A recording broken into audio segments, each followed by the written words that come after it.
Hi hello friends, welcome to my YouTube channel.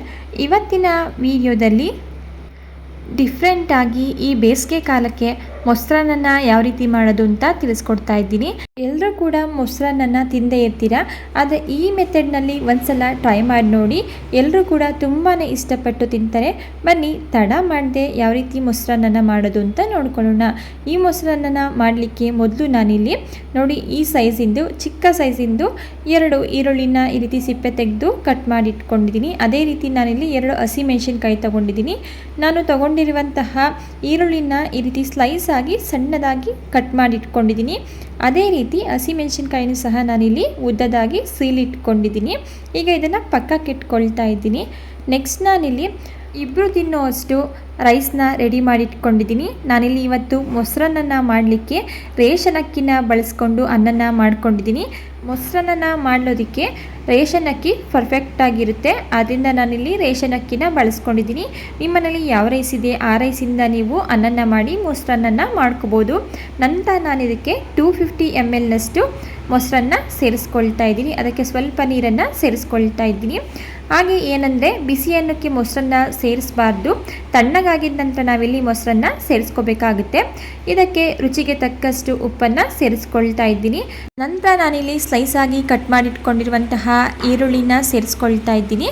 ಈಗ ಈರುಳ್ಳಿ ಎಲ್ಲ ಚೆನ್ನಾಗಿ ಮೊಸರನ್ನ ಜೊತೆ ಚೆನ್ನಾಗಿ ಹೊಂದ್ಕೋಬೇಕು.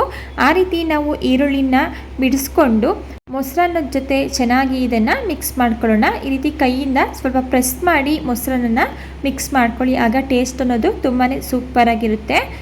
ಈರುಳ್ಳಿನ ಇಷ್ಟಪಡಲ್ಲ ಅಂತ ಹೇಳಿದ್ರೆ ನೀವಿಲ್ಲಿ ಸ್ಕಿಪ್ ಸಹ ಮಾಡ್ಕೋಬೋದು. ಇದ್ರ ಬದಲಾಗಿ ನೀವು ಸ್ವಲ್ಪ ದಾಳಿಂಬೆ ಅಥವಾ ದ್ರಾಕ್ಷಿನ ಸೇರಿಸ್ಕೋಬೋದು. ಈಗ ನಾನಿಲ್ಲಿ ಈರುಳ್ಳಿನ ಸೇರಿಸಿದ ನಂತರ ಕೈಯಿಂದ ಮ್ಯಾಶ್ ಮಾಡಿ ಇದನ್ನು ಮಿಕ್ಸ್ ಮಾಡ್ಕೊಂಡಿದ್ದೀನಿ.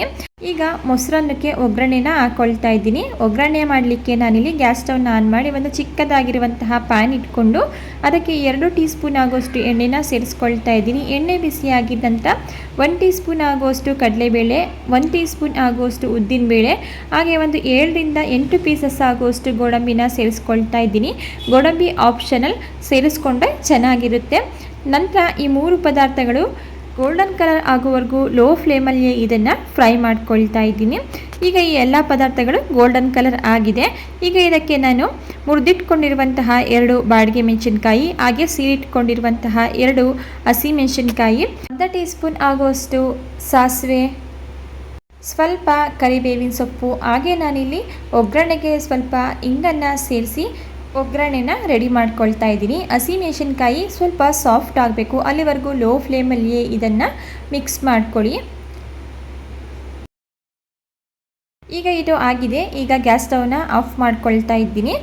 ಒಗ್ಗರಣೆ ತಣ್ಣಗಾಗಿದ ನಂತರ ಮೊಸರನ್ನಕ್ಕೆ ಸೇರಿಸಬೇಕು. ಬಿಸಿ ಇರುವಂತಹ ಒಗ್ಗರಣೆಯನ್ನು ಮೊಸರನ್ನಕ್ಕೆ ಸೇರಿಸಬಾರ್ದು, ಕಂಪ್ಲೀಟಾಗಿ ತಣ್ಣಗಾಗಬೇಕು. ಈಗ ಒಗ್ಗರಣೆ ಕೂಡ ತಣ್ಣಗಾಗಿದೆ. ನಾವು ಮೊದಲೇ ಕಲಸಿಟ್ಕೊಂಡಿರುವಂತಹ ಮೊಸರನ್ನಕ್ಕೆ ನಾನಿಲ್ಲಿ ಒಗ್ಗರಣೆನ ಸೇರಿಸ್ಕೊಂಡು ಮಿಕ್ಸ್ ಮಾಡ್ಕೊಳ್ತಾ ಇದ್ದೀನಿ. ಈ ಬೇಸಿಗೆ ಕಾಲದಲ್ಲಂತೂ ಈ ಮೊಸರನ್ನ ರೆಸಿಪಿ ದಿ ಬೆಸ್ಟ್ ಫುಡ್ ಅಂತಲೇ ಹೇಳ್ಬೋದು. ಹೊರಗಡೆ ತುಂಬಾ ಬಿಸಿಲಿದೆ. ಈ ಟೈಮಲ್ಲಿ ಈ ರೀತಿ ಎಲ್ಲಿ ರೆಸಿಪಿಗಳನ್ನ ಮಾಡ್ಕೊಂಡು ತಿನ್ನೋದ್ರಿಂದ ದೇಹಕ್ಕೂ ಕೂಡ ತುಂಬಾ ತಂಪು, ಆರೋಗ್ಯಕ್ಕೂ ಕೂಡ ತುಂಬಾ ಒಳ್ಳೆಯದು. ಕೊನೆಯದಾಗಿ ಇದಕ್ಕೆ ಸಣ್ಣದಾಗಿ ಕಟ್ ಮಾಡಿ ಇಟ್ಕೊಂಡಿರುವಂತಹ ಸ್ವಲ್ಪ ಕೊತ್ತಂಬರಿ ಸೊಪ್ಪನ್ನು ಸೇರಿಸಿ ಮಿಕ್ಸ್ ಮಾಡಿಕೊಂಡು ರೆಡಿಯಾಗಿರುವಂತಹ ಮೊಸರನ್ನ ನಾನಿಲ್ಲಿ ಒಂದು ಪ್ಲೇಟ್ಗೆ ಸರ್ವ್ ಮಾಡ್ಕೊಳ್ತಾ ಇದ್ದೀನಿ. ಟೇಸ್ಟಲ್ಲಿ ಯಾವುದೇ ರೀತಿಯ ಕಾಂಪ್ರಮೈಸ್ ಇರೋದಿಲ್ಲ. ನೀವೇನಾದರೂ ಮೊಸರನ್ನ ಮಾಡಬೇಕು ಅಂತಿದ್ರೆ ಒಂದ್ಸಲ ಈ ವಿಧಾನದಲ್ಲಿ ಖಂಡಿತ ಟ್ರೈ ಮಾಡಿ ನೋಡಿ, ಎಲ್ಲರೂ ಇಷ್ಟಪಟ್ಟು ತಿಂತಾರೆ. ಓಕೆ ಫ್ರೆಂಡ್ಸ್, ನೋಡಿದ್ರಲ್ವಾ ಇವತ್ತಿನ ಮೊಸರನ್ನ ರೆಸಿಪಿ ನಿಮಗೆ ಇಷ್ಟ ಆಗಿದೆ ಅಂತ ಭಾವಿಸ್ತಾ ಇದ್ದೀನಿ. ಇಷ್ಟ ಆಗಿದ್ದರೆ ಇದೇ ರೀತಿ ಸಿಂಪಲ್ ಹಾಗೂ ಹೆಲ್ದಿ ರೆಸಿಪಿಗಳಿಗಾಗಿ ದಯವಿಟ್ಟು ನಮ್ಮ ಚಾನಲ್ನ ಸಬ್ಸ್ಕ್ರೈಬ್ ಮಾಡ್ಕೊಳ್ಳಿ, ಚಾನಲ್ಗೆ ಸಪೋರ್ಟ್ ಮಾಡಿ. ರೆಡಿಯಾಗಿರುವಂತಹ ಮೊಸರನ್ನ ನಾನಿಲ್ಲಿ ಉಪ್ಪಿನಕಾಯಿ ಜೊತೆ ಸರ್ವ್ ಮಾಡ್ಕೊಳ್ತಾ ಇದ್ದೀನಿ. ಮೊಸರನ್ನ ಜೊತೆ ಉಪ್ಪಿನಕಾಯಿ ಬೆಸ್ಟ್ ಕಾಂಬಿನೇಷನ್ ಅಂತಲೇ ಹೇಳ್ಬೋದು. ಇನ್ನೂ 2 ತುತ್ತು ಜಾಸ್ತಿನೇ ತಿನ್ಬೋದು, ಅಷ್ಟು ರುಚಿಯಾಗಿರುತ್ತೆ. ಒಂದ್ಸಲ ಈ ವಿಧಾನದಲ್ಲಿ ಮೊಸರನ್ನ ರೆಸಿಪಿನ ಟ್ರೈ ಮಾಡಿ ನೋಡಿ. ಹಾಗೆ ಹೇಗೆ ಬಂತು ಅಂತ ಹೇಳಿ ಕಮೆಂಟ್ಸ್ ಮಾಡೋದನ್ನು ಕೂಡ ಮರಿಬೇಡಿ. ಇವತ್ತಿನ ವಿಡಿಯೋ ನಿಮಗೆ ಇಷ್ಟ ಆಗಿದೆ, ವಿಡಿಯೋಗೆ ಲೈಕ್ ಮಾಡಿ, ಹಾಗೆ ಶೇರ್ ಮಾಡಿ, ಸಬ್ಸ್ಕ್ರೈಬ್ ಮಾಡೋದನ್ನು ಮಾತ್ರ ಮರಿಬೇಡಿ. Thank you for watching. ಮತ್ತೊಂದು ಹೊಸ ರೆಸಿಪಿಯೊಂದಿಗೆ ಮರಳಿ ಸಿಗೋಣ.